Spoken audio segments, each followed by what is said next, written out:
Hello दोस्तों, स्वागत है आपका IQ स्मार्ट पे। हाल ही में मैंने एक वीडियो बनाया था जिसमें मैंने इंश्योरेंस के महत्व को समझाया था कि इंश्योरेंस हमें क्यों लेनी चाहिए। जैसा कि यदि आप अपने परिवार में केवल इकलौते हैं पैसे कमाने के लिए और यदि आपका पूरा परिवार केवल आप ही पर निर्भर करता है जीने के लिए, यानी कि पैसे से संबंधित, तो आपको तो इंश्योरेंस करवाना ही चाहिए। फिर मैंने सोचा कि क्यों ना अब इंश्योरेंस के बारे में थोड़ा डिटेल में समझाया जाए। तो इंश्योरेंस के बारे में डिटेल में समझने के लिए मैंने सोचा कि ऐसे व्यक्ति के सामने जाके इंश्योरेंस के बारे में बात करते हैं जिन्होंने पॉलिसी बाजार में लगभग 6 महीनों तक काम किया है, वो भी नई दिल्ली में। और उस व्यक्ति ने कम से कम 50 से 60 इंश्योरेंस अभी तक बेच भी दिए हैं और वो व्यक्ति का नाम है तरंग शर्मा जी।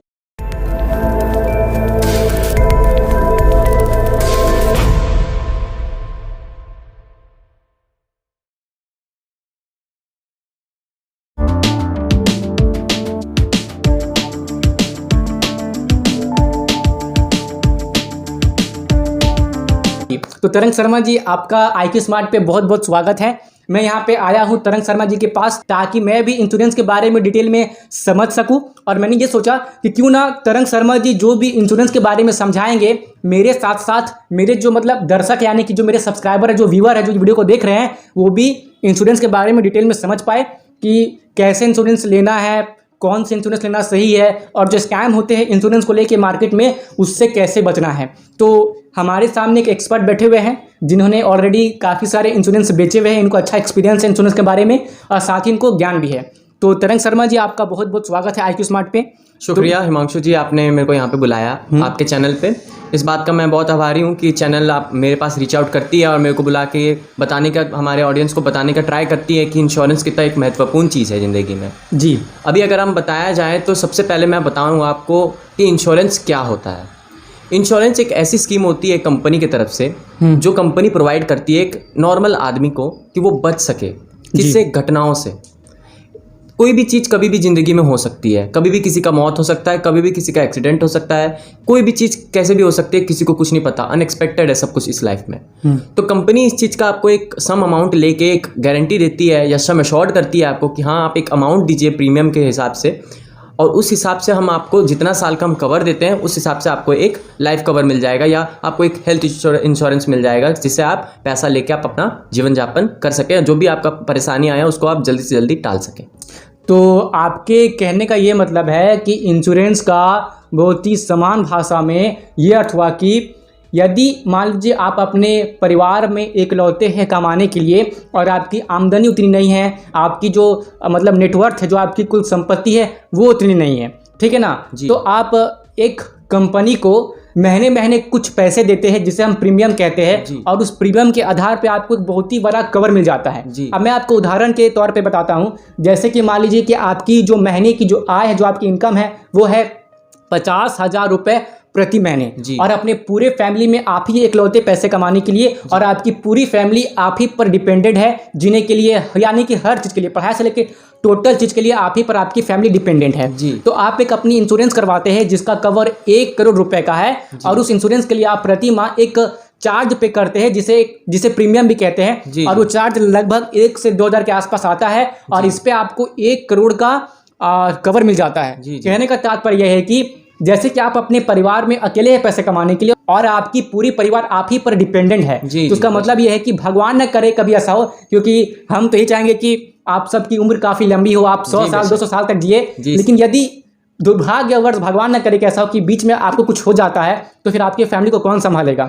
फिर कमाने वाले तो आप ही है, तो फिर उनका देख रेख कौन करेगा? इसलिए इंश्योरेंस से क्या होता है कि यदि जो कमाने वाला व्यक्ति है अगर उसने इंश्योरेंस करवा रखी है तो यदि उसको कुछ हो जाता है तो उनके फैमिली को एक अच्छा खासा कवर मिल सकता है। जैसे कि अगर 1 करोड़ का कवर मिल जाता है उस फैमिली को, जिस फैमिली का कमाने वाला व्यक्ति अभी इस दुनिया में नहीं है, तो सोचिए वो फैमिली को बस इस बात का दुख होगा कि उनके घर का जो कमाने वाला जो सबसे महत्वपूर्ण व्यक्ति था वो चला गया, फिर भी उनके पास काफ़ी अच्छा फाइनेंशियल सपोर्ट होगा और वो अपनी आने की ज़िंदगी अच्छे से जी सकते हैं। उनकी जो एजुकेशन के कॉस्ट है, जो पढ़ाई लिखा है, वो कर सकते हैं, खाना पीना रहन सहन सब चीज़ 1 करोड़ में हो सकता है। तो ये हुआ इंश्योरेंस का बेसिक सा मतलब। अब हम इस वीडियो में आगे बढ़ते बढ़ते इंश्योरेंस के बारे में डिटेल में समझने वाले हैं, जो हमें तरंग शर्मा जी अच्छे से समझाएंगे, क्योंकि जैसा कि मैं आपको पहले ही बता चुका हूँ कि ये ऑलरेडी पॉलिसी बाजार में काम कर चुके हैं, इन्होंने इंश्योरेंस बेचे हैं, तो इनको अच्छा नॉलेज भी है और अच्छा एक्सपीरियंस भी है। ठीक है, तो तरंग जी, मैंने क्वेश्चंस अपने नोटबुक में लिख के रखा हुआ है। जी जी पूछिए। और मेरा जो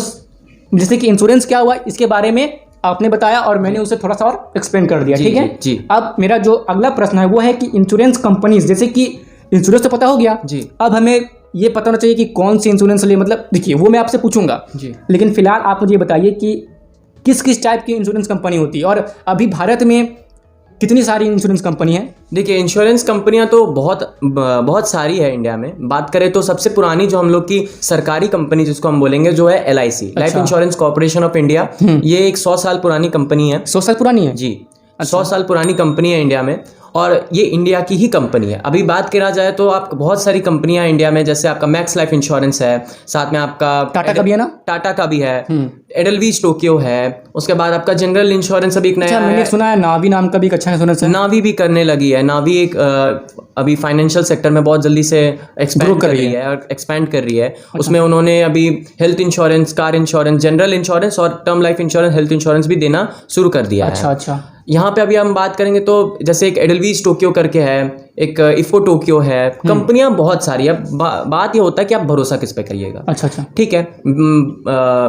भारतीय एक्सा है, उसके बाद आपका बहुत सारी कंपनियां है, विश्वास किस पे करिएगा वो डिपेंड करता है। अच्छा, मतलब जैसा कि तरंग जी कहना चाह रहे हैं कि इंश्योरेंस की तो बहुत सारी कंपनी है, अब किस कंपनी की आपको इंश्योरेंस लेनी है ये आप पर निर्भर करता है और इसके लिए आपको खुद से रिसर्च भी करनी चाहिए। जी जी। क्योंकि अगर आपको खुद ज्ञान नहीं होगा, नॉलेज नहीं होगा, तो काफ़ी सारी फर्जी कंपनियां भी है जो कि स्कैम करती है, फ्रॉड करती है और घपला करती है और लोगों के पैसे लेकर चली जाती है। इसलिए ये बहुत ज़रूरी हो जाता है कि आप उतनी सोच समझ कर ध्यान से ही किसी अच्छी कंपनी, किसी रेप्यूटेड कंपनी से ही अपनी इंश्योरेंस करवाए। खैर, कैसे पहचानिए कि कौन इंश्योरेंस है या रेप्यूटेड है, आपको इस वीडियो में आगे पता चल जाएगा, इसके बारे में पूछ लूँगा। अच्छा तरंग जी, अगर मैंने ये बात छेड़ी दी है कि कौन सी अच्छी रेप्यूटेड कंपनी है इंश्योरेंस की जिस पे भरोसा करके उस कंपनी से आप इंश्योरेंस ले सकते हैं, तो आपकी जानकारी में तो होना चाहिए कोई कंपनी। जी, तो हिमांशु जी बात ऐसी है कि इंश्योरेंस जो है कंपनियां इंडिया में जब भी अपना इंश्योरेंस बेचना चाहती है तो उसमें सबसे पहले IRDA जो रेगुलेट करती है पूरी इंश्योरेंस इंडस्ट्री को, उन्होंने ये रेगुलेट और मैंडेटरी कर रखा है कि 100 साल पुरानी कंपनी ही सिर्फ इंडिया में अपना इंश्योरेंस बेच सकती है। Life insurance corporation of India LIC India जो है वो 100 साल पुरानी इंडिया की खुद की कंपनी है। अच्छा, अब बात किया जाए जैसे आपने बोला रेपुटेड कंपनी, तो बहुत सारी कंपनियां हैं, जैसे मैक्स है, भारतीय एक्सा है, बजाज एलायंस है, इन्होंने सबने टाई अप कर रखा है किसी बाहर कंट्री की जो 100 साल की कंपनी है, बाहर जो इंश्योरेंस बेचती है। जैसे आप बजाज और एलायंस का बात कर लीजिए। एलायंस एक जर्मनी कंपनी है जो 100 साल पुरानी है। उनके साथ बजाज ने टाई अप करके यहाँ इंडिया में अपना इंश्योरेंस सेक्टर खड़ा किया है, इंश्योरेंस एम्पायर खड़ा किया है। ठीक है, तो यहाँ पे ये चीज़ आप ध्यान रखिएगा कि जब भी आप इंश्योरेंस ले रहे हैं तो पहले एक बार ही रिसर्च कर लीजिएगा। बड़े बड़े नाम जैसे टाटा हो गया, ठीक है, टाटा AIA, ये AIA जो कंपनी है ये बाहर की कंपनी है। ठीक है, वैसे आपका बजाज हो गया, बजाज एलायंस हो गई, LIC हो गई, ये सब रेपुटेड कंपनी है और ये कभी आपका पैसा लेके भागने वाली नहीं है। ठीक है, अच्छा ठीक है, ये सब, और इनका जो क्लेम सेटलमेंट रेशियो है सबसे अच्छा होता है। दूसरा बात ये हो जाता है कि जब भी आप इंश्योरेंस ले रहे हैं तो क्लेम सेटलमेंट रेशियो देख के लीजिए। अच्छा, ये क्या होता है क्लेम सेटलमेंट रेशियो, CSR? तो क्लेम सेटलमेंट रेशियो एक और चीज होती है जो दिमाग में रख के इंसान को लेनी चाहिए। ये क्या होता है? क्लेम सेटलमेंट रेशियो एक होता है, CSR भी जिसको बोला जाता है। इसमें क्या होता है कि मान के चलिए एक एक्स कंपनी है, ठीक है, जिसका नाम मनीष कंपनी, ठीक है, वो इंश्योरेंस देती है मनीष कंपनी। अब इसमें क्या होता है, मान के चलिए 100 बंदों ने इस कंपनी में अपना क्लेम लेने के लिए अप्लाई किया। ठीक है, तो कंपनी कितने परसेंट उस 100 बंदों में से कितने परसेंट को क्लेम दे रही है या अप्रूव कर रही है। अगर ये कम है तो मतलब कंपनी खराब है, कंपनी किसी अनयूजुअल प्रैक्टिसेस का अप्लाई कर रही है जिसके कारण वो दे नहीं पा रही है या फंड का कमी है। ठीक है, या अगर 97 से ज़्यादा है या 90 से ज़्यादा परसेंटेज है तो कंपनी अच्छी है, इसका मतलब कंपनी पूरा ट्राई कर रही है अपना क्लेम सेटल करने का, क्योंकि क्लेम सेटल जितना होगा उतना कंपनी अपना गुडविल बढ़ा सकती है। अच्छा, ठीक है। अब 97 एक बहुत अच्छा एक परसेंटेज है कि अगर मान के चलिए 100 बंदे हैं उसमें से 97 को क्लेम मिल गया, ऑलरेडी अप्रूव होके पैसा मिल गया, तो वो एक बढ़िया चीज हो जाती है। अब यहाँ पे आप मान के चलिए 87 बंदों को मिला या 50 बंदे को मिला तो ये एक गलत बात हो जाती है, इसमें कहीं ना कहीं शक का एक चीज गुंजाइश रहता है जी। अच्छा, तो तरंग जी ये कहना चाह रहे हैं, यानी कि सपोज कीजिए कि कोई कंपनी है इंश्योरेंस की, जैसा कि आपने कहा मनीष कंपनी है जी। तो अगर उस कंपनी में कवर पाने के लिए टोटल 1000 लोगों का क्लेम आता है और उस 1000 लोगों में से 970 लोगों का क्लेम अप्रूव कर दिया जाता है, यानी कि उनको उनका कवर अमाउंट दे दिया जाता है, जी, जी। तो इस केस में उस कंपनी का जो क्लेम सेटलमेंट रेशियो है, यानी कि जो CSR है, वो होगा 97%। तो आपको हमेशा उन्हीं कंपनी से इंश्योरेंस करवाना चाहिए जिसका CSR अर्थात क्लेम सेटलमेंट रेशियो 97% से ज़्यादा हो। 97% से कम सेटलमेंट रेशियो जो होता है, क्लेम सेटलमेंट रेशियो, ये अच्छा नहीं माना जाता है। जैसा कि तरंग शर्मा जी ने अभी तुरंत ही बताया जी। कि लगता है कि कंपनी क्लेम पूरा नहीं कर पा रही है, फंड की कमी हो सकती है, या कंपनी किसी अनयूजुअल प्रैक्टिस में लगी हुई है, ऐसा भी हो सकता है। जी, कोई जी, इलीगल बेशक हो काम सकता शायद है। कर रही होगी, जी। खैर जो भी हो। तो तरंग जी आप मुझे एक बात बताइए जी कि जिस भी कंपनी से कोई भी व्यक्ति इंश्योरेंस लेते हैं जी तो क्लेम करने पर उन्हें उनका कवर मिलेगा, जी। इसके चांसेस बढ़ती कब है और घटती कब है? देखिए, बढ़ती कब है घटती कब है वो उसमें आपका डिपेंड करता है आपका केस कैसा है।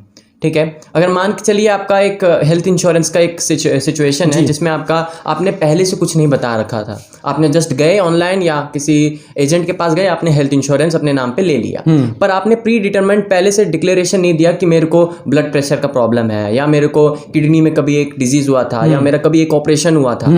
तो इसमें एक प्रॉब्लम आ जाती है कि जब अगर उस चीज से रिलेटेड मान के चलिए किडनी में स्टोन था आपका, उसका एक सर्जरी हुआ, आपने सर्जरी का डिक्लेरेशन नहीं दिया कि मेरे को किडनी में एक सर्जरी हुआ था सर, मैंने डिक्लेरेशन अगर नहीं दिया तो वहां पे एक अगर फर्दर कोई प्रॉब्लम होती है किडनी रिलेटेड तो उसमें क्लेम सेटल नहीं होगा, हेल्थ इंश्योरेंस का क्लेम वहां पे आने में दिक्कत होगा। अच्छा, ठीक है, आपको पहले से सब कुछ बता देना होगा कि हाँ मैं स्मोक करता हूँ, हाँ मेरे को ये प्रॉब्लम है, मेरे बॉडी में ये दिक्कत है, ये चीज़ हो रखी है, उसके हिसाब से आपका क्लेम सेटलमेंट होगा और उसके हिसाब से आपको कवर भी मिलेगा। सम एश्योर्ड या सम इंश्योर्ड जिसको बोलते हैं वो भी आपको उसके हिसाब से ही मिलता है। अच्छा, जो कवर अमाउंट मिलता है इंश्योरेंस में उसको सम एश्योर्ड भी कहा जाता है। सम एश्योर्ड बोला जाता है कवर अमाउंट को। तो यहाँ पर तरंग जी का कहने का तात्पर्य यह है कि यदि आप अपनी हेल्थ इंश्योरेंस करवाते हैं तो आपको अपनी सारी मेडिकल रिपोर्ट इंश्योरेंस कंपनी को दिखानी पड़ेगी, आपकी हेल्थ कैसी है आपको सब कुछ उस इंश्योरेंस कंपनी को रिवील करना पड़ेगा, इंश्योरर को बताना पड़ेगा। जैसे कि मान लीजिए कि आप स्मोक करते हैं, यानी कि सिगरेट बीड़ी वगैरह पीते हैं, या फिर अगर आप टोबैको च्यू करते हैं, आम भाषा में बोले तो यदि आप मतलब लोग खैनी खाते हैं ना, तो यदि आप खैनी खाते हैं या फिर आप अल्कोहल का सेवन करते हैं, आम भाषा में बोले तो दारू का अगर सेवन करते हैं, तो ये सब भी आपको अपने इंश्योरेंस कंपनी को बताना होगा जहां से आप अपनी हेल्थ इंश्योरेंस करवा रहे हैं। यदि आप ये सब चीज़ें नहीं बताते हैं और ये सब बताने के बाद आप अपनी इंश्योरेंस करवा भी लेते हैं और फिर आप हर महीने प्रीमियम भी भरते हैं, तो जब आपको अपनी कवर लेने की आवश्यकता पड़ेगी और जब आप क्लेम करेंगे तो आपका क्लेम को स्वीकार नहीं किया जाएगा, वो रिजेक्ट हो जाएगा। क्योंकि जब इंश्योरेंस कंपनी को पता लगेगा कि आपकी ये जो हालत हुई, जो आपकी हेल्थ ख़राब हुई है, वो सिगरेट पीने के बाद हुई है या फिर किसी भी तरह का आप टोबैको च्यू करते थे या आप अल्कोहल का सेवन करते थे उसके बाद हुई है, और ये चीज़ आप इंश्योरेंस लेने के पहले भी, मतलब ये जो आदत है आपकी स्मोक करने की, ये आपकी इंश्योरेंस लेने के पहले ही थी ये आदत, और आपने इंश्योरेंस लेने टाइम ये चीज़ बताया नहीं, तो आपका इससे क्लेम रिजेक्ट हो जाता है यदि आप क्लेम करते भी है तो। इसलिए बताना बहुत ज़रूरी है। जी बेशक बहुत ज़रूरी है, क्योंकि आप अपनी पूरी मेडिकल रिपोर्ट इंश्योरेंस कंपनी को बताएं, क्योंकि उनको ये देखना होता है कि अगर आप स्मोक कर रहे हैं तो मतलब जैसा कि सिंपल बात है कि जो स्मोक करते हैं, जो वो खैनी खाते हैं, तो उनकी जो लाइफ एक्सपेक्टेंसी है, यानी कि जो उनकी जीने की जो जीवन है वो कम हो जाती है, जो जीवन काल कम हो जाती है, तो ये चीज़ इंश्योरेंस कंपनी को बताना पड़ता है। या कहीं से भी इंश्योरेंस करवाते हैं तो जो इंश्योरेंस कंपनी आपसे पूछती है वो आप सही बताएं और सटीक बताएं। यदि इंश्योरेंस लेने के बाद आप प्रीमियम भर रहे हैं और क्लेम लेने के वक्त अगर ये चीज़ इंश्योरेंस कंपनी को किसी भी सोर्स से पता लग गया कि आपने इंश्योरेंस लेने वक्त, करवाने वक्त ये सब गलत इन्फॉर्मेशन दिया था या आपने कुछ इन्फॉर्मेशन छुपाई थी, तो आपका क्लेम तो रिजेक्ट होगा ही, और आपने जो प्रीमियम दिया था वो तो उनके पास चला गया, वो आपको नहीं मिलने वाला, और साथ में आपका क्लेम भी रिजेक्ट हो जाएगा। इसलिए आपसे ये विनम्र अनुरोध है कि जब भी आप इंश्योरेंस करवाए तो अच्छे से अपनी सारी इंफॉर्मेशन अपनी इंश्योरेंस कंपनी को बताएं, जिससे कि आपको जो क्लेम जब आप करेंगे तो वो कवर मिलने की जो चांसेस है, जो आपको डिसाइड की गई थी देने की, उसकी जो चांसेस है वो बढ़ जाएगी। तो तरंग जी, मेरा अगला प्रश्न ये है कि अभी मैंने हेल्थ इंश्योरेंस के बारे में बात किया, आपने भी वही बताया। जी। तो इंश्योरेंस के टोटल कितने टाइप्स होते हैं?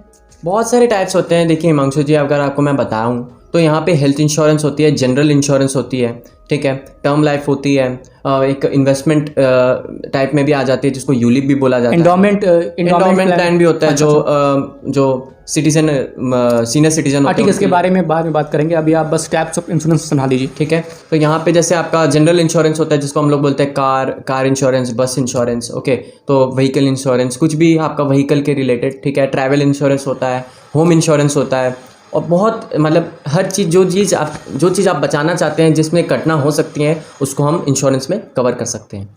तो यहाँ पे तरंग जी का कहने का तात्पर्य है कि काफ़ी तरह की इंश्योरेंस होती है, हेल्थ इंश्योरेंस, टर्म इंश्योरेंस, फिर आपका होम इंश्योरेंस, ट्रैवल इंश्योरेंस, गाड़ियों की इंश्योरेंस, तो काफ़ी तरह की इंश्योरेंस होती है। और आपको किस इंश्योरेंस की आवश्यकता है आप ये चीज़ खुद देख लीजिएगा।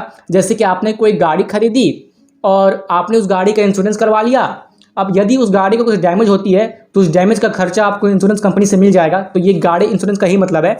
और होम इंश्योरेंस का मतलब ये है कि यदि किसी दुर्घटना के कारण आपकी घर को कुछ हो जाता है, जैसे कि बाढ़ आ गया, उसमें आपके घर को कुछ हो गया, कुछ डैमेज आ गई, या फिर भूकंप आ गया तो उससे आपके घर को कुछ नुकसान पहुंचा, तो इसकी भरपाई इंश्योरेंस कंपनी कर देती है यदि आपके पास होम इंश्योरेंस है तो। लेकिन जितने भी टाइप के इंश्योरेंस होते हैं ना, उसमें से 2 मेन टाइप के इंश्योरेंस है। मैंने रिसर्च करके ये पता लगाया है और मैंने ये देखा भी है कि 2 इंश्योरेंस हर वो व्यक्ति के पास होना चाहिए। मतलब लगभग हर व्यक्ति के पास तो ये 2 इंश्योरेंस होना ही चाहिए, टर्म इंश्योरेंस और हेल्थ इंश्योरेंस, ये होना ही चाहिए फाइनेंशियल प्रोटेक्शन के लिए। तो तरंग जी, अच्छा एक क्वेश्चन था मेरे माइंड में कि ये लाइफ इंश्योरेंस और टर्म इंश्योरेंस में क्या अंतर होता है? देखिए, टर्म इंश्योरेंस जो होती है वो एक ऐसी अमाउंट होती है जो कम अमाउंट में आपको एक लार्जर अमाउंट का एक इंश्योर्ड और सम इंश्योर्ड देती है। अच्छा, जैसे मान के चलिए अगर आप 20 साल के हैं, ठीक है, तो आपका लगभग 1200 से 1300 का एक प्रीमियम आएगा जो आपको हर महीने देना पड़ेगा। अब वो आप डिपेंड कर सकता है आप कैसा प्रीमियम देना चाहते हैं। प्रीमियम तो 1000 से भी कम पड़ता है ना कम उम्र में, कभी कभी। हाँ, कभी कभी पड़ता है। अब डिपेंड करता है आपका क्या क्या रोग है, उसमें भी आपका रोग देखा जाता है। अच्छा, अगर आपका रोग ज़्यादा है, अगर आपका कोई प्रॉब्लम है शरीर में, तो उस हिसाब से आपका प्रीमियम बढ़ता कमता रहता है। तो मैंने एक नॉर्मल अमाउंट बोला जो 1200 है, जो एक मिनिमल अमाउंट है 1 करोड़ के सम एश्योर्ड के लिए, ठीक है। यहाँ पे एक पॉइंट नोट करने वाली है, यदि आप कम उम्र से, कम एज से अपनी टर्म लाइफ इंश्योरेंस करवाते हैं तो आपको कम प्रीमियम पर भी 1 करोड़ का कवर मिल जाता है जी। और यहाँ पे कहने का तात्पर्य है कि आप जितना अधिक उम्र से अपनी इंश्योरेंस करवाएंगे आपको उतना ही अधिक प्रीमियम देना पड़ेगा। साथ ही यदि आप जितना हेल्दी रहेंगे आपको उतना कम प्रीमियम देना है। और आप जितना आपकी जो बैड हैबिट्स है, जैसे कि आप पूरी तरह से हेल्दी नहीं है, आपको हार्ट की बीमारी है, किडनी की बीमारी है, यदि आपको कुछ बीमारी है, डायबिटीज़ वगैरह कुछ भी बीमारी है, और आप स्मोक करते हैं, आपको नशा करने की आदत है, तो ऐसे केस में आपकी जो प्रीमियम है वो बढ़ जाती है, क्योंकि इंश्योरेंस कंपनी को पता होता है कि ये व्यक्ति के पास बीमारी है, ये नशा करता है, स्मोक करता है, तो ये जिएगा उतना नहीं, इसलिए वो प्रीमियम बढ़ा देती है। और यदि आप हेल्दी है और आप जितनी कम उम्र से अपनी इंश्योरेंस करवाना शुरू करते हैं आपको उतना कम प्रीमियम देना है। और टर्म इंश्योरेंस को सबसे अच्छा इंश्योरेंस माना जाता है लेने के लिए, क्योंकि टर्म इंश्योरेंस में यदि आप 19-20 साल के हैं और पूरे हेल्दी है ना, तो आपको लॉन्ग टर्म के लिए, मतलब एक अच्छे खासे समय के लिए 1 करोड़ का कवर मिल जाता है इंश्योरेंस में, और वो भी 1000 रुपये से भी कम प्रीमियम में। तो ये काफ़ी अच्छी बात है। अच्छा, अब मतलब कि आपसे क्वेश्चन और है कि जैसे कि इंश्योरेंस में काफ़ी मैंने देखा है कि जो आपके जो एजेंट लोग होते हैं वो टर्म इंश्योरेंस के नाम पे एंडोमेंट पॉलिसी बेच देते हैं या यूलिप पॉलिसी बेच देते हैं। तो ये जो टर्म इंश्योरेंस पॉलिसी है, जो आपका एंडोमेंट पॉलिसी है, जो आपका यूलिप पॉलिसी है, इसमें डिफरेंस क्या है और कौन सा इंश्योरेंस लेना सबसे बेटर होता है लॉन्ग टर्म के लिए और अच्छा भी होता है? देखिए, सबसे पहले अगर मैं बताऊं तो एक जीवन काल में एक नॉर्मल इंसान को सबसे पहले तो टर्म इंश्योरेंस लेना चाहिए, ठीक है। टर्म ही क्यों? मान लीजिए किसी ने कहा कि आप ये एंडोमेंट पॉलिसी ले लीजिए जी, आपको इसमें हम कवर भी दे रहे हैं जी, साथ में आपको इसमें रिटर्न भी मिलेगा और मैच्योरिटी के बाद आपको अपने सारे पैसे रिटर्न के साथ वापस मिल जाएंगे जी जी। और ये चीज टर्म इंश्योरेंस में नहीं होता है। नहीं, अब मैं आपको बताता हूँ। देखिए, अच्छा, इंसान का सबसे पहले क्या है, मेरा पैसा जा रहा है, अगर वो पैसा मेरे पास ही रहता तो बढ़िया रहता। ये चीज़ का लालच और ये चीज़ का आपको गलत एक चीज़ बता के आपको अनयूजुअल प्रैक्टिसेस से गलत चीज़ बेचवा दी जाती है, ठीक है। एंडोमेंट पॉलिसी ज़्यादातर अर्ली एज के जो सीनियर सिटीजन होते हैं उनको देना प्रिफर्ड करते हैं इंश्योरेंस कंपनी। अब अगर किसी कम एज के बंदे को भी वो दे दिया जा रहा है तो वो अनयूजुअल प्रैक्टिसेस है मेरे हिसाब से। अभी यहाँ पे क्या है कि अगर कोई बंदा एंडोमेंट प्लान चला रहा है तो उसमें सिंपल लॉस है, ज़्यादा से ज़्यादा 6.5 से 7% का इंटरेस्ट मिलेगा, जो बैंक भी दे देती है। अगर मैं आपको बताऊं कि बैंक एफडी देती है ना 7 से 8%। हाँ, तो वही तो बोल रहा हूँ, बैंक भी दे देती है। तो अभी यहाँ पे क्या है हिमांशु जी, आप एक चीज़ देखिए, अगर आपका 1000 रुपये में आपको 1 करोड़ रुपए का एक सम कवर्ड मिल रहा है, आपको पता है कि आपका किसी कारण मृत्यु हो जाती है, भगवान ना करे, पर अगर हो जाती है तो आपको वो जो 1 करोड़ रुपए आपके फैमिली मेंबर को दे दिया जाएगा।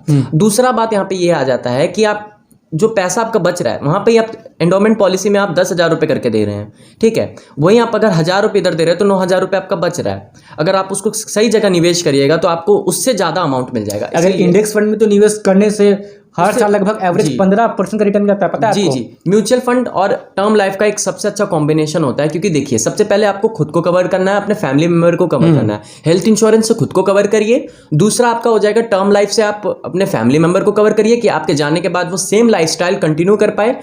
तीसरा बात आपका यह हो जाता है कि आपको जो पैसा बच रहा है, जहां से आप पैसा बचाना चाहते हैं, इस लालच में मत जाइए कि आपका पैसा थोड़े दिन बाद आएगा, थोड़े दिन बाद आप रहोगे ना रहो उसका भी कोई गारंटी नहीं है, ठीक है। तो आपको सबसे पहले अभी जो पैसा है आपको उसको डालना है म्यूचुअल फंड के इंडेक्स फंड में, या कोई एक बेटर परफॉर्मिंग फंड जो आपका है उसमें आप भी डाल सकते हैं, ठीक है। तो सबसे पहले आप वो करिए। दूसरा आपका ये बात हो जाता है कि यहाँ पे बहुत सारे प्लान है, जैसे एंडोमेंट प्लान है, वो मैं प्रेफर नहीं करता किसी को देना, वो सबसे बड़ा स्कैम है मेरे हिसाब से। स्कैम है जी, मेरे हिसाब से कंपनी वाले तो आपसे गुस्सा हो जाएंगे। वो गुस्सा हो जाने दीजिए, जो फैक्ट है मैं तो वो बोलूंगा, मेरे ऑडियंस दिखते हैं, मैं किसी को गलत चीज़ नहीं बोलना चाहता। मेरे हिसाब से टर्म इंश्योरेंस और म्यूचुअल फंड का एक सबसे बढ़िया कॉम्बिनेशन होता है पूरे वर्ल्ड में, ठीक है। दूसरा आपका ये बात हो जाता है कि एक प्लान है जिसको बोला जाता है यूलिप प्लान। अच्छा, ठीक है, ये यूलिप प्लान भी एक स्कैम ही है, बोल सकते हैं एक तरह से। यूलिप प्लान भी स्कैम है? जी, क्योंकि देखिए आप एक बात बताइए, यूलिप प्लान के जो फंड्स होते हैं वो एक सबसे बेकार फंड होते हैं। उसमें तो लॉक इन पीरियड भी रहता है ना यूलिप प्लान में। जी, अभी यहाँ पे देखिए, अगर आपको टैक्स ही बचाना है, इंसान क्या करता है, टैक्स बचाने के लिए यूलिप प्लान ले लेता है। अच्छा। वही चीज का लालच भी दिया जाता है सामने वाले को कि अगर आप एक बंदे हैं, एक्स पर्सन आपका नाम है, आपको कॉल किया जाता है कि सर आप एक यूलिप प्लान ले लीजिए, इसमें क्या आप 10,000 रुपया दीजिएगा, आप जो सालाना दे रहे हैं उसका 10 गुना आपको 12 लाख समथिंग आपको एक हेल्थ कवर मिल जाएगा। आप 10,000 रुपये भी दे रहे हैं, आपको कवर भी मिल रहा है 12 लाख का। लालच क्या दिया जाता है, आपको सेक्शन 10(10)D मिल जाएगा, जिसमें आपको जो भी अमाउंट है उस पर कोई टैक्स नहीं मिलेगा, यानी जो कवर आ रहा है उस पर आपको कोई टैक्स नहीं देना पड़ेगा, या आपका जो भी आगे जाके मैच्योर्ड होके या जो भी बढ़ बूढ़ के जो भी पैसा आपको मिलेगा उस पर कोई टैक्स नहीं लगेगा, ठीक है। दूसरा आपको यह लालच दिया जाता है कि सेक्शन 80C में, जहाँ पे आप 1.5 लाख रुपए तक आप अपना टैक्स वेव कर सकते हैं। तो ये दो चीज आपको लालच दिया जाता है और बंदे खरीद भी लेते हैं। पर इनको अंदर की बात ये नहीं पता कि बंदा अगर यूलिप में 1000 रुपए दे रहा है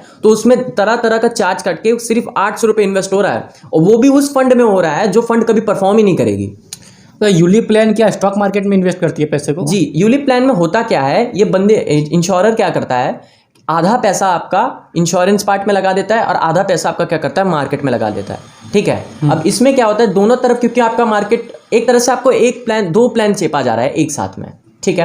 आप यूलिप प्लान ले रहे हैं, इसका मतलब आप ये समझ लीजिए आप उनका एक इन्वेस्टमेंट प्लान भी ले रहे हैं और उनका एक इंश्योरेंस पार्ट भी ले रहे हैं, यानी कि आप 10,000 रुपये देके आपका माथा पे चूना लगाया जा रहा है, ठीक है। 12 लाख का आपको लाइफ कवर दिया जा रहा है और आपको जो बाकी का पैसा है आपका इन्वेस्ट किया जा रहा है, जो कि एक नॉन परफॉर्मिंग फंड है। खाली उसका जो मैं आपको बता दूं, अगर आपको एक इंडेक्स फंड ले लूं और एक नॉर्मल फंड ले लूं किसी भी कंपनी का, किसी भी यूलिप प्लान का, उससे 10 गुना अच्छा मेरा इंडेक्स फंड परफॉर्म करेगा, ये मैं आपको बता सकता हूं। क्योंकि अगर आपको 10 साल बाद अगर उसमें 12 लाख मिल रहा है तो इसमें आराम से आपको 14-15 लाख मिल जाएगा इंडेक्स फंड में। अच्छा, तो यहाँ पे आपका क्या है, 10% से 11%, 8-9-10% मिलता है आपका यूलिप प्लान में। वो भी मिलता है कि नहीं मेरे को वो भी नहीं पता, ठीक है, क्योंकि मैंने आज तक ऐसा कोई केस देखा नहीं कि मेरे को बढ़िया, अगर कोई एक मान के चलो एक बंदा म्यूचुअल फंड जैसा आपको उसमें रिटर्न मिल गया, नहीं मिल सकता। म्यूचुअल फंड से कोई कम्पीट, मैंने जहाँ तक देखा है आज तक किसी ने कम्पीट नहीं किया। तो जहाँ तक मुझे पता है कोई भी यूलिप प्लान मैंने आज तक देखा नहीं जो म्यूचुअल फंड से कम्पीट कर रहा हो, हमेशा उससे कम ही रिटर्न मिलते हैं। चाहे आप SBI का यूलिप प्लान ले लीजिए, चाहे आप HDFC का ले लीजिए, बल्कि HDFC एक ऐसा कंपनी है जिसकी मैंने परफॉर्म करते हुए देखी है यूलिप, और बस यही एक मेरे को कंपनी दिखी है जिसकी यूलिप कम से कम कुछ हद तक परफॉर्म करती है लॉन्ग टाइम में। पर म्यूचुअल फंड तक जहाँ तक मुझे पता है, म्यूचुअल फंड में मेरे को अच्छी रिटर्न्स मेरे को खुद भी देखने को मिलती है। मैं अगर कोई सामने वाला पूछेगा भैया किस में इन्वेस्ट करूँ, तो सबसे ईजी मैं बोलूँगा म्यूचुअल फंड में ही करना चाहिए, कि उसमें सबसे पहले म्यूचुअल फंड में कोई चार्जेस बहुत कम होते हैं। एक ही होता है जो आपका एक्सपेंस रेशियो होता है, ठीक है, एक्सपेंस रेशियो आपका रहता है, और कुछ स्टैम्प ड्यूटी रहती है जो बहुत मिनिमल होती है। अगर आप इंडेक्स फंड में लगाते हो तो और भी मिनिमल होती है। तो अभी जो आपको तरंग जी ने समझाया है टर्म इंश्योरेंस, एंडोमेंट और यूलिप के बारे में। और जैसा कि इन्होंने कहा कि टर्म इंश्योरेंस और म्यूचुअल फंड का सबसे अच्छा कॉम्बिनेशन होता है, तो इस पर मैं एक डिटेल्ड वीडियो बना दूंगा अच्छा से कंपैरिजन करके कि टर्म इंश्योरेंस में फ़ायदा है कि एंडोमेंट में फ़ायदा है या फिर आपका यूलिप पे फ़ायदा है। तो इस पर डिटेल वीडियो बन सकती है यदि आप कमेंट में करें। यदि आप कमेंट करते हो इस पर मैं खुद एक डिटेल वीडियो बता दूंगा कंपैरिजन करके, जिससे आपको इनकी कही गई बात और भी क्लियर कट समझ में आ जाएगी। मैं आपको बोलूँ तो एंडोमेंट को लिस्ट में लीजिए ही मत। ये तो पूरा खिलाफ हो रहे हैं एंडोमेंट के, जी पूरे अवधि धर्म के। जी एंडोमेंट को आप लिस्ट में ही मत लीजिए, क्योंकि वो उसको मैं प्लान समझता ही नहीं, उसको कोई स्कीम ही नहीं मैं समझता हूँ, क्योंकि वो मेरे को लगता है आपका पैसा पानी में डुबाने वाला काम है। ठीक है, मैं उसको किसी को प्रिफर्ड नहीं करता। तो अधिकतर लोग तो एंडोमेंट ही बेचेंगे क्योंकि उनमें ज़्यादा कमीशन है। जी, कमीशन तो अब देखिए, आपको खुद अवेयर होना है, खुद आपको जागरूक बनना है कि आपको कौन सा चीज़ लेना है कौन सा नहीं। एंडोमेंट प्लान तो आपको बैंक में जाइए, एक बार एंडोमेंट खाली बोल दीजिए, आपको 3 प्रकार का 4 प्रकार का प्लान दे दिया जाएगा। बोलेंगे आपको बैठिए सर, कॉफी लीजिए, कॉफी लीजिए, बडवाइजर लीजिए, है नहीं, बैठिए, आपको हम पूरा पिला देते हैं। हाँ एकदम। तो जो अर्ली एज के बंदे होते हैं ना, उनको और अच्छे से ये स्कैम किया जाता है कि जैसे 50-60 साल के 40 साल के बंदे जो होते हैं, जो अपना पूरा जीवन कमा के आते हैं, हाँ अब सोचते हैं कि नहीं चलो बैठ के खाएंगे या बच्चों को कुछ गिफ्ट देंगे या कोई प्रॉपर्टी खरीदेंगे, उनको बैठा के ये लोग अच्छे से चूना लगा देते हैं और फिर बाद में इनको पता चलता है अरे मेरा पैसा पानी में चला गया। ठीक है, तो तरंग जी अभी बताइए कि यहाँ तो हमने इंश्योरेंस के बारे में काफ़ी कुछ समझ लिया है। अब ये जानना है कि इंश्योरेंस करवाए तो कितने का करवाए, माने कि कितने का कवर वाला इंश्योरेंस करवानी चाहिए। देखिए, मिनिमल जो होती है आपको, आपके अगर आपका ज़्यादा अमाउंट, अगर आप बहुत ज़्यादा कमाते हैं, 50-60 लाख रुपए, 1 करोड़ रुपए कमाते हैं, तो अपना जो भी इनकम है उसका 10 गुना ले लीजिए। और अगर कम कमाते हैं, ज़्यादा नहीं, अगर महीने में सालाना बहुत थोड़ा आपका कम कमाई है, तो अपने जो टोटल कमाई है सालाना का उसका 20% या 15% लेना ठीक है। 20 गुना या 15 गुना, सॉरी, कमाई का 20 या 15 गुना ना। जी, अपना जो भी कमाई है सालाना उसका 15 या 20 गुना लेना बढ़िया रहेगा। तो यहाँ पे तरंग जी क्या कहने का प्रयास कर रहे हैं, मैं आपको एकदम समझा दे रहा हूँ। मान लीजिए कि यदि आपकी उम्र 20 से 40 वर्ष के आसपास है, यानी कि आपकी एज 20 से 40 में है और आपकी एनुअल सैलरी मान लीजिए है 5 लाख रुपए, यानी कि आपके 1 साल की जो इनकम है वो 5 लाख रुपए है, तो 20 से 40 साल के एज ग्रुप में होने के बावजूद इसके बाद 5 लाख की एनुअल सैलरी होने से आपको अपने एनुअल इनकम का 20 गुना का कवर लेना है। तो 5 लाख इंटू 20 करते हैं तो होता है 1 करोड़। यानी कि यदि आपकी उम्र 20 से 40 साल के बीच है और आप सालाना 5 लाख रुपए कमा रहे हैं, तो जो आपको इंश्योरेंस कवर लेना है वो होना चाहिए 1 करोड़ रुपए का, जो कि आपके एनुअल इनकम से 20 गुना है। और फिर यदि आप 50 से 60 की एज ग्रुप में आते हैं और आपकी एनुअल सैलरी 10 लाख रुपए है, तो आपको अपने एनुअल इनकम से 10 गुना का इंश्योरेंस कवर लेना है। तो जैसे कि मान लेते हैं कि आपकी एज 50 से 60 साल के बीच में है और आपकी जो एनुअल इनकम है वो है 10 लाख रुपए, तो आपको इसे 10 से गुना कर देना है जो होता है 1 करोड़। तो आपको इतने का कवर लेना चाहिए इंश्योरेंस का, ठीक है ना। तो 20 से 40 साल के एज में 20 गुना और 50 से 60 साल के एज में आपको 10 गुना अपने एनुअल इनकम का इतना आपको कवर लेके रखना है। क्योंकि देखिए, अच्छा बताइए हिमांशु जी, मैं एक चीज़ यहाँ पे ऐड करना चाहूँगा, क्योंकि देखिए इंडिया एक बहुत फास्ट ग्रोइंग कंट्री है, इकोनॉमी है जी, इकोनॉमी भी बहुत फास्ट है और फास्ट ग्रोइंग कंट्री भी है। अच्छा, ये जितना फास्ट ग्रो कर रही है उतना शायद इस एरिया में, हम लोग के वर्ल्ड में, इतना जल्दी कोई फास्ट नहीं ग्रो कर रही होगी। यहाँ चाइना को भी पीछे छोड़ दिया आबादी में, ठीक है। तो अगर आप यहाँ पे देखा जाए तो बहुत महंगाई भी आगे बढ़ने वाली है। तो महंगाई तो अभी भी बढ़ रही है, महंगाई तो अभी भी बढ़ रही है। टमाटर 150-60 रुपए किलो चल रहा है, ठीक है। हाँ। तो वो बात छोड़िए, तो यहाँ पे क्या है, अगर आपको अपना लाइफस्टाइल आपके छोड़ने के बाद, आपके किसी कारण मृत्यु होने के बाद अपने फैमिली को आपको इस चीज़ का ध्यान रखना है कि मैं जो पैसा प्रोवाइड कर रहा था, जिससे मेरी फैमिली एकदम मक्खन की तरह चल रही थी, वैसा ही आपको प्रोवाइड करने के लिए आपको एक लाइफ कवर 1 करोड़ का तो चाहिए ही। बिल्कुल, ठीक है। वो 1 करोड़ रुपए टैक्स वैक्स कट के कुछ भी आए, वो आपको जो फैमिली वाले हैं वो ये याद रखेंगे कि एक इंसान को चलो भाई खो दिया, कोई दुख की बात है, पर मेरा जो लाइफस्टाइल है वो मेरा चलता रहेगा, जैसा वो चलाने में मेरे मदद कर रहे थे, जैसा वो थे, जैसा चल रहा था, मैं खाना खा रहा था, चावल खा रहा था, वैसे ही चावल खा रहा था, ना कि मैं रोटी पे आ गया। ये बात है, ठीक है। ठीक है। आप तरंग जी अब ये बताइए कि क्या नॉर्मल मरने से कवर मिलता है? मतलब मेरा मतलब है कि किसी की कोई एक्सीडेंटल डेथ नहीं हुई, किसी की कोई बीमारी होने से डेथ नहीं हुई, नॉर्मल जो मरते हैं ना आप, 70, 80, 90 साल की एज में, जी जी तो नॉर्मल मरने से क्या कवर मिलता है? जी जी बेशक मिलता है। यहाँ पे देखिए अलग अलग टर्म इंश्योरेंस में अलग अलग राइडर्स भी रहते हैं, ठीक है। अच्छा, राइडर। जी जी अच्छा, राइडर क्या होता है? राइडर एक ऐसी चीज होती है जो आप अलग से ऐड करवाते हैं पॉलिसी में, ठीक है। उसके लिए आपको अलग से एक चार्ज देना अच्छा, पड़ता है। आप ये जो राइडर समझा रहे हैं जी जी उसको समझाइए तो थोड़ा जी डिटेल में। राइडर आपका एक ऐसा चीज है जो आप अलग से ऐड कराते हैं पॉलिसी खरीदते टाइम, ठीक है। अभी यहाँ पे अलग अलग कंडीशंस होते हैं, जैसे आपका एक्सीडेंट से डेथ हो गया या एक्सीडेंट से डेथ नहीं हुआ पर आपका डिसेबिलिटी आ गया, आप कमाने लायक नहीं रहे, ठीक है। ये ऐसे करके बहुत सारे आपके कंडीशंस होते हैं जो आप अपने हिसाब से चूज कर सकते हैं। जैसे आप बहुत ज़्यादा ड्राइविंग करते हैं तो आप एक्सीडेंटल डेथ बेनिफिट ले लीजिए, या आप एक्सीडेंटल परमानेंटली डिसेबिलिटी राइडर ले लीजिए, जिसमें आपका इन दोनों में क्या होता है, जैसे एक्सीडेंट हो गया तो एक्सीडेंट का जो है आपने क्योंकि राइडर ले रखा है तो उसमें कुछ एक अमाउंट एक्स्ट्रा मिलेगा आपको। जैसे आपका 1 करोड़ का तो टर्म लाइफ है ही पहले से, राइडर लगा लिए तो और 50 लाख का आपको एक एडिशनल बेनिफिट मिल गया, एडिशनल अमाउंट मिल गया। मतलब वो नॉर्मल कवर तो मिलेगा, साथ में जो एक्स्ट्रा बेनिफिट है वो भी मिलेगा। वो भी मिलेगा आप, क्योंकि एक उसके लिए प्रीमियम एक अलग से दे रहे हैं, 200-250 रुपए कुछ एक होता है, ठीक है। तो वैसा ही होता है। अब मान के चलिए एक और होता है, जैसे टाटा या का प्लान है, उसमें क्या है, एक्सीडेंटल डेथ बेनिफिट है, एक्सीडेंटल परमानेंटली डिसेबिलिटी है, ठीक है। अब यहाँ पे परमानेंटली डिसेबिलिटी जो होता है, आप मान के चलिए आपका एक्सीडेंट हो गया, एक्सीडेंट आके आपका मृत्यु नहीं हुआ पर आपका डिसेबिलिटी आ गया, आप कमाने लायक नहीं रहे, तो उसमें आपको एक अमाउंट फटाक से दे दिया जाएगा अगर आप क्लेम करिएगा तो। जी, तो मतलब इनके कहने का तात्पर्य यह है कि जैसे आप कोई टर्म इंश्योरेंस करवा रहे हैं और यदि उसमें कोई राइडर की बात आ गई, यानी कि मान लीजिए जो टर्म इंश्योरेंस में जो कवर तय किया गया आपके लिए, जैसे कि मान लीजिए 1 करोड़, तो वो कवर तो आपको मिलेगा, लेकिन राइडर ऐड करवाने से क्या है कि आपको, जैसे कि मान लीजिए कुछ एक्सीडेंटल मतलब कुछ दुर्घटना होती है और उस दुर्घटना में आपके इलाज के लिए कोई खर्च है, कोई बहुत बड़ा अमाउंट का खर्च है, या फिर भगवान न करे कि ऐसा हो कि कुछ डिसेबिलिटी आ गई, तो उसका खर्चा भी आपको इंश्योरेंस कंपनी की तरफ से मिल जाता है। नहीं जी, यहाँ पे आप गलत इसको पकड़ रहे हैं। अच्छा, क्या? यहाँ पे क्या है, अगर आपका एक्सीडेंट हो चुका है, ठीक है, और आप डिसेबल्ड हो गए हैं, तब आपको वो अमाउंट दिया जाता है। आपका खर्चा नहीं उठाएगी कंपनी आपको एक एडिशनल, क्योंकि आपने राइडर ले रखा है तो वो एक अमाउंट आपको दे दिया जाएगा कि आप अपना जीवन चला पाए, क्योंकि आप कमा नहीं सकते। अच्छा जी, और अगर वहां पे आपका मृत्यु हो जाता तो वो टोटल अमाउंट 1.5 लाख रुपए आपका फैमिली वाले को एक बार में लमसम दे दिया जाता। मतलब जो मेरा टर्म इंश्योरेंस का जो कवर है वो तो मिलेगा, लेकिन राइडर से अलग कवर मिलता है। जी जी जी जी। अच्छा, ये जो आप बोल रहे थे वो आप हेल्थ इंश्योरेंस के पार्ट में चले गए थे कि आपका एक्सीडेंट हो गया तो आपका एक्सीडेंट के कारण आपका इलाज का खर्चा वो हो गया। अच्छा जी, समझ गया।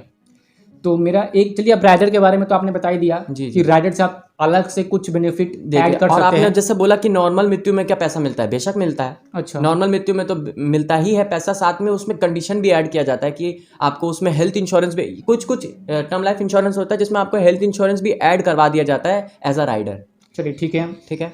तो अच्छा आप ये बताइए कि ये रेगुलर पे, लिमिटेड पे और सिंगल प्रीमियम का क्या खेल है? जी जी जी, यहाँ पे रेगुलर पे क्या होता है, आप डिसाइड करिए आपको कैसे आपका अपना प्रीमियम आपको देना है। अच्छा, पॉलिसी के अंदर जैसे आप अगर चाहते हैं तो मंथली दे दीजिए, अगर आप चाहते हैं क्वार्टरली देना है क्वार्टरली दे दीजिए, 4 महीने में एक बार। अगर आपको चाहते हैं ईयरली मेरे को देना है एक बार में लम सम, तो आप वो भी कर सकते हैं, ठीक है। दूसरा आपका आता है लिमिटेड पे। लिमिटेड पे में आपका ये हो जाता है कि आप मान के चलिए 60 साल तक की पॉलिसी है, आप 40 साल तक पैसा दिए, उसके बाद 20 साल और पैसा आपने नहीं दिया। अच्छा, तो ये हो गया आपका लिमिटेड प्ले। अच्छा, और आपका सिंगल प्रीमियम क्या होता है, एक बार में सब दे देना। जी, एक बार में आपका पूरा प्रीमियम आपने दे दिया जितना भी आपका बनता है, या कंपनी जितना ऑफर में भी कभी कभी लाती है कि आप इतना दीजिए, एक बार दे दीजिए, आपका पूरा जो कवर है चलता रहेगा। अब कवर बहुत तरीके के होते हैं, 60 साल तक की मैक्सिमम जितने पॉलिसी होते हैं 60 साल तक भी होते हैं। कुछ HDFC के या बिरला के भी प्लान है जिसमें 75 के होते हैं। HDFC का एक प्लान है जो 99 तक कवर कर लेता है, ठीक है, और वो भी 99 साल तक कवर करता है। जी जी, 99 साल तक भी आप कवर हो जाते हैं। 99 प्लान भी होता है, सारी कंपनी प्रोवाइड करती है। मैं HDFC इसलिए बोल रहा हूँ क्योंकि वो मेरे नज़र में वो इंश्योरेंस सेक्टर में थोड़ा सही लगती है मेरे को वो HDFC। जी हाँ, तो ये जो भी इंश्योरेंस कंपनी के नाम बोल रहे हैं ये केवल एजुकेशनल और नॉलेज पर्पस के लिए, बस आपको बताने के लिए एग्जांपल के तौर पे कंपनी का नाम लिया जा रहा है। लेकिन ऐसी कोई, मतलब कहने का मतलब है कि आप जो भी कंपनी चूज़ करते हैं अपनी इंश्योरेंस करवाने के लिए, तो अच्छे से रिसर्च एंड एनालिसिस कराने के बाद ही चूज़ कीजिएगा। जी जी, अच्छा से देख के। और जैसा कि मैं यह कहना चाहूँगा कि अभी तो आप ऐसी दुनिया में, ऐसे ज़माने में रह रहे हैं कि आप घर बैठे अपने मोबाइल फ़ोन से ही ऑनलाइन इंश्योरेंस अपनी करवा सकते हैं। आपको किसी एजेंट की भी आवश्यकता नहीं पड़ेगी। आप ऑनलाइन अच्छा कहाँ पे कराना होता है? पॉलिसी बाजार में ना? जी, बहुत सारे ऑनलाइन आपका ब्रोकर्स होते हैं जो आपका इंश्योरेंस करा लेते हैं। अभी हम आप लोग को ये क्यों बोल रहे हैं, ये क्यों सजेस्ट कर रहे हैं कि आप ऑनलाइन लीजिए, एजेंट से क्यों ना लीजिए? एजेंट कमीशन खाता है, जी, फायदा उसी का बेसी है। जी जी। एजेंट क्या है? एजेंट एक तरह से हम बोल सकते हैं ब्रोकर है, बीच का मिडिल मैन है। ब्रोकर नहीं बोलूंगा मैं, मिडिल मैन बोल सकता हूँ। ठीक है। एजेंट क्या करता है, आपको एक सम अमाउंट का एक आपको प्लान बेचता है, उसमें उसको आप जितना दिन प्रीमियम दे रहे हैं कंपनी को, उसमें से कुछ अमाउंट उसका एक कट होता है जो उसके अकाउंट में जाता है। अगर आप 20 साल तक प्रीमियम दे रहे हैं तो 20 साल तक अगर वो 10 रुपया करके भी आपसे ले रहा है उस अमाउंट से, उस प्रीमियम से, तो उसका वो एक इनकम है। ऐसे अगर वो 100 बंदे का अगर इंश्योरेंस करा रहा है तो सबसे अगर 10 रुपये करता है तो वैसा उसका एक इनकम जनरेट होता है, जो कि एक बहुत बड़ी बात है। बहुत ही मतलब भयानक वाली इनकम होगी तो उसकी। जी जी जी, बेशक। तो इसीलिए आपको ये बोला जाता है कि आपको एक्स्ट्रा अमाउंट ना देना पड़े उस एजेंट के लिए। आपको एक्स्ट्रा अमाउंट ना देना पड़े, इसीलिए आप क्या करिए, ऑनलाइन लीजिए। जैसे पॉलिसी बाजार एक ऑनलाइन है, तो वहाँ पे उसकी वेबसाइट पे जाके इजीली ऑनलाइन इंश्योरेंस करवा सकते हैं। बेशक बेशक, वो लोग गाइड भी कर देते हैं। अच्छा, मतलब जैसे कि मैंने मान लीजिए कि मैं पॉलिसी बाजार से आपका इंश्योरेंस करवा रहा हूँ, चाहे वो कोई भी तरह का इंश्योरेंस हो। जी जी। तो मतलब कॉल आता है, मतलब कॉल के लिए कुछ कॉल से हेल्प करते हैं वो लोग? जी जी, बेशक करते हैं हेल्प, पर आपको भी जागरूक रहना होगा हर तरफ। कोई भी कॉल करता है गलत नाम से भी कर सकता है नहीं? तो खुद से जागरूक रहिए। पॉलिसी बाजार आपको तभी कॉल करेगी, या कोई भी कंपनी तभी आपको कॉल करेगी जब आप उनका वेबसाइट चेक करिएगा।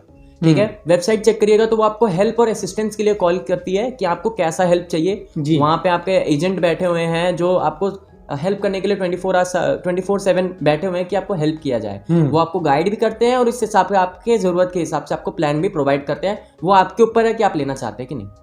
ठीक है, तो इंश्योरेंस ऑनलाइन लेना ही सही है, ऐसा मान के चलो। जी जी। क्योंकि बताइए, ऑनलाइन लेने में ये चीज होता है कि एक तो फुल ट्रांसपेरेंसी रहती है, आप डायरेक्ट कंपनी के साथ डील कर रहे हैं। हाँ, ये बात तो सही बोला। ठीक है, आप डायरेक्ट एजेंट के टाइम पे तो पता नहीं चलता कि भाई कंपनी कैसी है। जी जी। एजेंट तो तारीफ करेगा ही कंपनी की। एजेंट तो कुछ भी बोलेगा, वो बोलेगा यहाँ जी, वो बोलेगा ये एप्पल कश्मीरी है, पर आप देख के थोड़ी आए हैं कि वो कश्मीर से आया है एप्पल। आप नहीं देख कर आए हैं। तो यहाँ पे क्या आप कंपनी के साथ पहली डील कर रहे हैं। कोई भी दिक्कत होगा तो सबसे पहले आप कंपनी को पकड़िएगा कि हाँ भाई, आपकी एजेंट के टाइम भी आप कंपनी को ही पकड़ते हैं, पर एजेंट अपना 100% नहीं देता कभी कभी आपका क्लेम सेटल करने के लिए। पर आप किसी ब्रोकर से लीजिएगा, जैसे पॉलिसी बाजार हो गया, एको हो गया, पेटीएम हो गया, ये सब आपके ऑनलाइन पॉलिसी बाजार हो गए और आपके बहुत सारे ऑनलाइन ब्रोकर है, उनसे आप ले सकते हैं। तो ये आपके मदद भी करेंगे क्लेम सेटल करने में। अगर आप इनको बोलिएगा कि मेरे को असिस्टेंट चाहिए, मेरा क्लेम सेटल नहीं हो पा रहा है, तो जहां तक मेरे को पता है, जब मैं काम करता था मैंने बहुत से ऐसे केसेस देखे थे कि पॉलिसी बाजार हेल्प भी करता था क्लेम सेटल करने का। और ये बात का वो डंका भी पीटती है, तो बढ़िया बात है। इस बात का आप ध्यान रखिएगा कि आप ऑनलाइन लीजिएगा, क्योंकि आपको एक्स्ट्रा पैसा ब्रोकर को या किसी मिडिल मैन को नहीं देना, एजेंट को नहीं देना है। हाँ जी। तो चलिए तरंग जी, वैसे वीडियो काफ़ी लंबा हो रहा है। जी। मुझे पता है कि ऐसी बहुत सारी शायद इंपॉर्टेंट टॉपिक होगी जो इस वीडियो में कवर नहीं हो पाई है जी। वो कवर हम कर भी सकते हैं, ऐसी बात नहीं कर सकते, कवर कर सकते हैं, लेकिन पूरा कवर करेंगे तो वीडियो कुछ ज़्यादा ही लंबी हो जाएगी। जी जी जी। और ज़्यादा लंबी वीडियो लोग जल्दी देखते नहीं है। वैसे ही वीडियो काफ़ी लंबी हो चुकी है। खैर, जो टॉपिक बच गए हैं मैं ये पूरी प्रयास करूंगा कि उसे मैं किसी अगले वीडियो में कवर कर दूं, एक सेपरेट वीडियो उसके लिए बना दूं। अब यहाँ तक हमने जो इंश्योरेंस के बारे में जाना है वो आपने बेसिक सी चीज़ें सीख ली है। यदि आप यहाँ तक रुके हुए हैं तो आपने इंश्योरेंस के बारे में काफ़ी कुछ सीख लिया होगा। जी जी। मैं इस बात की आपको गारंटी दे सकता हूँ कि काफ़ी लोग तो ऐसे हमारे भारत देश में जो इंश्योरेंस के बारे में जानते नहीं है और ना ही वो इंश्योरेंस कराने के बारे में सोचते भी हैं। उन्हें तो इंश्योरेंस का महत्व ही नहीं पता है कि इंश्योरेंस कराना आज की डेट में कितना ज़रूरी हो गया है। जी जी, बेशक। इंश्योरेंस आप तो मतलब आप तब से वीडियो देख रहे हैं, ये तो आपको समझ में आ ही गया होगा कि इंश्योरेंस कराना कितना जरूरी है, कितना हेल्प मिलता है, कितना सपोर्ट मिलता है इंश्योरेंस से, चाहे आप वो फिर हेल्थ इंश्योरेंस करवाए या फिर टर्म इंश्योरेंस करवाए। ठीक है ना। खैर, जो टॉपिक बची रह गई है उसे मैं कवर करने का जरूर प्रयास करूंगा। अगर आप कमेंट करेंगे तो मुझे भी मोटिवेशन मिलेगा कि मैं उसे आने वाली वीडियोस में सेपरेटली आपके लिए अच्छे से बना दूं। और अगर मतलब सौभाग्य हुआ मेरा और अगर आप लोगों ने कमेंट किया, अच्छा फीडबैक दिखाया, तो मैं तरंग जी से वापस बात करूंगा। ठीक है ना। और साथ में इनसे मैं स्टॉक मार्केट रिलेटेड भी मतलब एक वीडियो बनाऊंगा कभी, क्योंकि ये स्टॉक मार्केट में भी इन्वेस्ट करते हैं और साथ में आप ट्रेडिंग भी करते हैं ना। जी जी। तो ये ट्रेडिंग से भी इनकम क्रिएट करते हैं। तो कभी और इनके साथ बैठ के मैं वापस स्टॉक मार्केट के ऊपर और आपका ट्रेडिंग के ऊपर भी वीडियो बना लूँगा। खैर, इस वीडियो को यहाँ तक रहने देते हैं, वीडियो काफ़ी लंबी जा रही है, मैं भी बोली जा रहा हूँ। तो वीडियो पसंद आए तो वीडियो को लाइक कर दीजिएगा, सब्सक्राइब कर दीजिएगा और शेयर करिएगा, बेशक शेयर करिएगा, क्योंकि ये चीज़ सबको पता होनी चाहिए। जी मतलब अभी जो फाइनेंशियल एजुकेशन की जो इवोल्यूशन आ रही है, एक नई इवोल्यूशन आई है ना जी, जो अभी फैल रही है, इसको फैलाइए कि जो भारत देश है ना, भारत देश के अधिकतर लोग फाइनेंशियली एजुकेट नहीं है, अर्थात उन्हें मतलब वो कॉमर्स से डिग्री तो ले लेते हैं लेकिन प्रैक्टिकली कैसे फाइनेंशियल एजुकेशन को लाइफ में उतारना है कि उनकी ज़िंदगी फाइनेंशियली अच्छी हो पाए, वो फाइनेंशियली फ्रीडम वाली ज़िंदगी को जी पाए, ये शिक्षा ना स्कूल में दिया जाता है ठीक से, ना कॉलेज में दिया जाता है। सब थ्योरी पे लगे हुए हैं। तो प्रैक्टिकल नॉलेज भी ज़रूरी है जो कि आपको IQ स्मार्ट से रेगुलर बेसिस पे मिलते रहती है। मैंने काफ़ी सारे वीडियोस ऐसी बातों पे बनाई हुई है, खैर बोलूँगा तो वीडियो और लंबी हो जाएगी, तो यहीं तक रहने देते हैं। आपका यहाँ तक मतलब एक चीज़ और, IQ स्मार्ट की फेसबुक पेज, इंस्टाग्राम पेज और टेलीग्राम पेज को फॉलो कर लीजिएगा, लिंक आपको डिस्क्रिप्शन बॉक्स में मिल जाएगा। चैनल को सब्सक्राइब करके बेल आइकन को जरूर से प्रेस कर दीजिएगा, क्योंकि जब भी मैं वीडियो अपलोड करता हूँ उससे आपको रेडी मिलती है, तो उसकी नोटिफिकेशन आप तक पहुंचे, इसलिए बेल आइकन को प्रेस करना जरूरी है। आपका यहाँ तक रुकने के लिए, हमारी बातों को ध्यान से सुनने के लिए और अपना कीमती समय देने के लिए आप सबका सच्चे मन से बहुत बहुत धन्यवाद।